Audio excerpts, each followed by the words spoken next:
C'était un motel là-bas avant. Pardon? Là-bas. C'était un motel avant. Ouais. Oui? Ils le démolissent. J'ai vu. Ils viennent de commencer les travaux. Il était bien. Mais je sais pas. Ça marchait pas, les gens s'arrêtaient plus. Ah bon? C'est à cause de la nouvelle portion d'autoroute. Ah bon? Mais même avant. Au revoir, madame.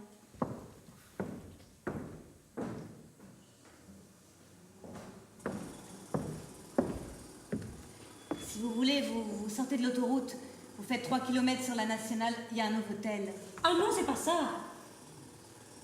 Non, je suis passée ici il y a quelques années. Je me souvenais qu'il y avait un motel. Ouais? Je m'en souviens très bien. Vous y avez passé la nuit? Non, pas du tout. Non, j'en ai parlé. J'en ai parlé avec mon mari. Une conversation sans importance. Vous êtes très beau, très chaud, j'étais très heureuse. Et nous en avons parlé. Oh, on disait des bêtises et à un moment, on a imaginé qu'on viendrait y passer tout un été. Des bêtises, on riait, c'était la fin des vacances. Une conversation absolument sans importance. Un bavardage. Je m'en souviens parfaitement. Mais c'est un beau souvenir, alors? Oui, sans doute. Il paraît que les motels sont des endroits très fréquentés par les couples illégitimes, vous le saviez? Non. Enfin, si. Oui, bien sûr. Bien sûr. Mais tout le monde sait ça. Il paraît. Moi, je ne le savais pas. Mon mari a rencontré une femme, là, ils sont devenus amants. Ah? Une femme remarquable. Remarquable. Elle avait beaucoup voyagé. Elle avait fait le tour du monde à la voile. Elle en gardait une cicatrice à l'épaule, une chute dans le fond du cockpit, une tempête dans les mers du Sud. Elle naviguait parfois seule. Parfois, elle embarquait des équipiers, des amis à qui elle donnait rendez-vous aux antipodes pour les emmener traverser un bout d'océan. Ou des gens rencontrés sur des pontons, des marins, des routards. Les amants aussi, je suppose. Et il est parti sur son bateau? Non. Non, ils ne se sont jamais vus qu'ici. Dans ce motel. Incroyable, hein? Ouais. Non, il a toujours refusé de naviguer avec elle. De toute façon, elle naviguait moins. Elle restait plus sur les côtes européennes. Elle poussait encore de temps en temps jusqu'aux côtes africaines ou jusqu'aux Canaries. Mais elle restait plus par ici pour s'occuper de la société de location de voiliers qu'elle avait mise sur pied. Ils se voyaient de temps en temps, mais toujours ici. C'est bizarre, n'est-ce pas? Oui. Ah, vous trouvez aussi. Mais vous le saviez? À ce moment-là. Et maintenant?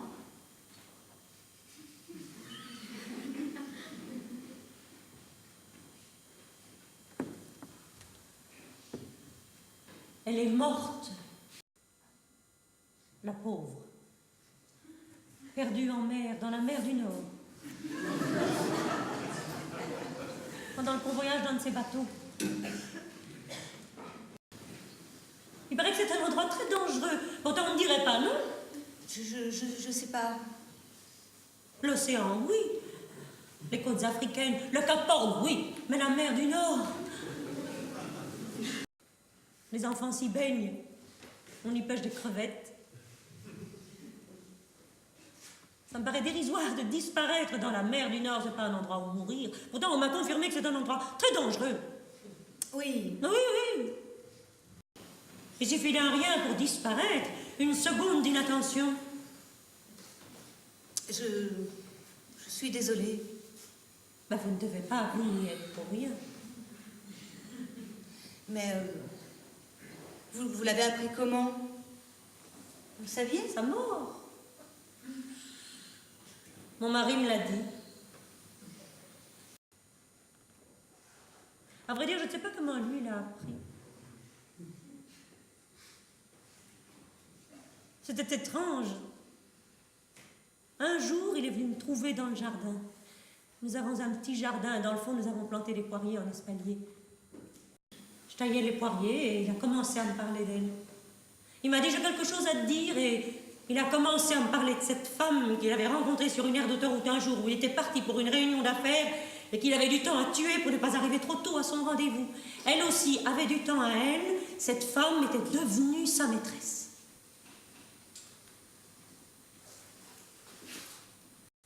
J'étais sur un escabeau, lui debout sur la pelouse, les mains dans les poches. Il faisait froid. Il parlait sans bouger, sans me regarder. Il me racontait leur liaison. Il me racontait la vie de cette femme. Et moi, j'étais là sur mon escabeau, mes sécateurs en main, je n'osais pas bouger non plus. Je voyais la buée s'échapper de sa bouche pendant qu'il me parlait. Il disait des mots si terribles. Terribles, parce qu'ils étaient fascinants. Quelle femme extraordinaire! Et moi, j'étais gelée, j'avais le nez qui coulait. Le métal des sécateurs me glaçait les doigts, mais je n'osais pas bouger, je disais rien. Je voulais pas interrompre son histoire. Oh, il a parlé pendant 1 heure, je crois, je sais pas. C'était une très belle histoire. Même si c'était une histoire assez pénible à entendre. Le soir était tombé, et je n'ai bougé que quand j'ai vu une lumière s'allumer dans la maison. Nos garçons étaient rentrés de chez les voisins. Nous avons 2 garçons.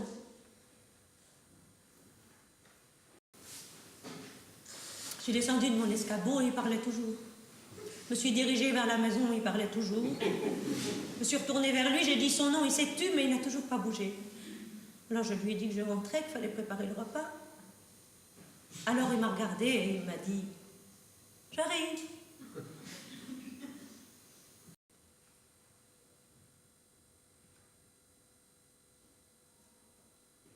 Les autres jours, il m'a encore parlé d'elle. Tout à coup, il s'approchait de moi pendant que j'étais occupée à quelque chose. Et il continuait l'histoire. Moi, j'étais paralysée. Je disais rien. J'avais envie qu'il se taise. J'avais aussi envie qu'il continue à parler.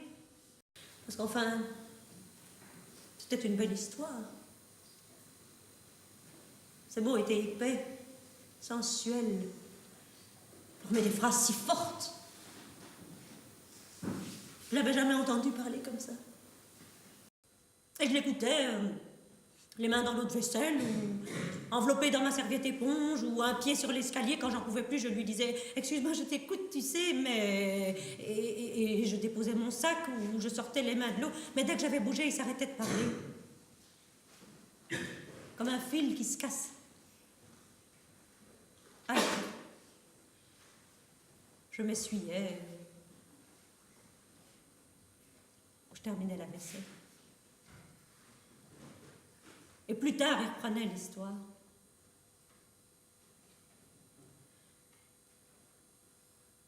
Et un jour, il m'a dit, maintenant elle est morte. Et il n'en a plus parlé pendant 2 jours, hein, c'était terrible. Bon, j'étais soulagée d'une certaine manière, parce que c'est vrai, il ne pesait pas lourd face à elle. Mais j'étais aussi très triste. Mais il ne racontait pas, il ne disait plus rien. Alors moi je lui ai dit, mais comment est-ce qu'elle est morte? Oh, comment on dirait, comment est-ce que ça se finit? Il était assis dans un fauteuil, il regardait la pluie ruisseler sur la vitre. Je m'étais assise près de lui, et il a raconté la disparition en mer du Nord pendant qu'on voyage dans de ses bateaux, en quelques mots. Alors je ne bougeais pas, je ne disais rien. Je suis restée là longtemps. J'avais envie qu'il continue, j'avais envie qu'il raconte encore, mais il n'a plus rien dit.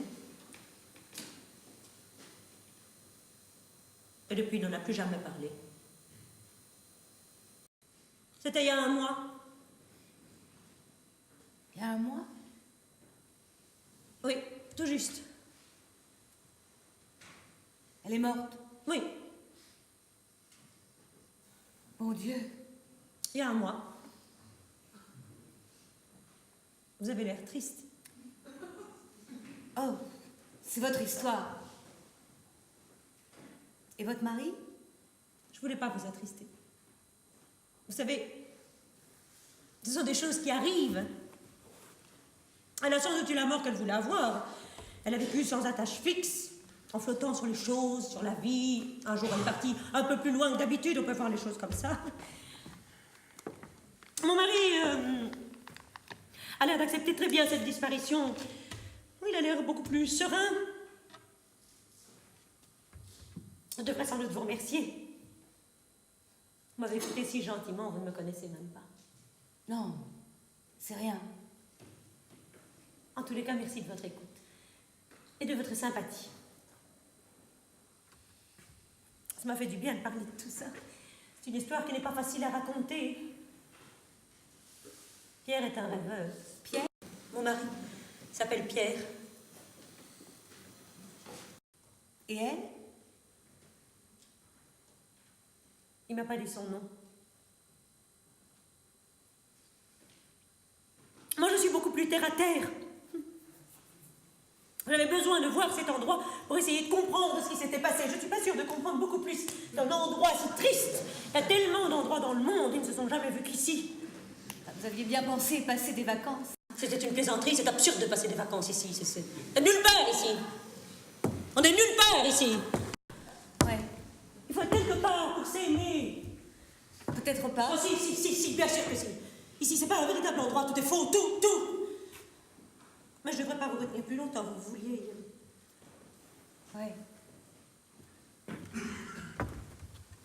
Je me souviendrai encore longtemps de votre histoire. Vous êtes gentil, mais vous ne devez pas être triste. Vous savez, mon mari va très bien. Moi aussi, je vais très bien. Et toutes ces petites choses que nous avons construites petit à petit, toutes ces petites choses qui nous ont soudés, vous ne devez pas être triste. Non, mais c'est pas ça. C'est votre histoire. Elle me fait penser à... Enfin, j'avais un ami qui habite dans la région maintenant. Et il a vécu une histoire d'amour impossible. Mais enfin, lui, ça s'est bien terminé. Ah bon? Ah oui, pour finir, ils se sont mariés, ils ont eu des enfants, ils ont acheté une maison. Bien. Ah oui, bien. Un chien aussi. Les emplois stables, un crédit hypothécaire, des traites sur la voiture, non, ils sont bien, ils sont tranquilles. Enfin, je crois qu'ils le sont, hein. Je le vois plus depuis des années, mais depuis la naissance de son deuxième garçon. Sa femme est un peu ennuyeuse. Elle lui apporte la stabilité, mais elle est un peu ennuyeuse. Et lui... Enfin bon, je suppose que c'est la vie, hein. Lui, il a perdu toute fantaisie. Oh, je suis désolée. Je ne sais pas pourquoi je vous raconte ça, vous êtes la pleine de votre histoire, et puis moi, je vous coupe. non, j'avais fini. Je suis de passage dans la région, c'est joli, non? Je crois. La vie est parfois compliquée. Moi aussi, je me souviendrai de votre histoire. Les histoires des autres sont toujours pleines d'enseignements. Ah, c'est vrai. Même si on ne sait pas si elles sont vraies. Non, mais ce qui est vrai, c'est que vous me l'avez raconté.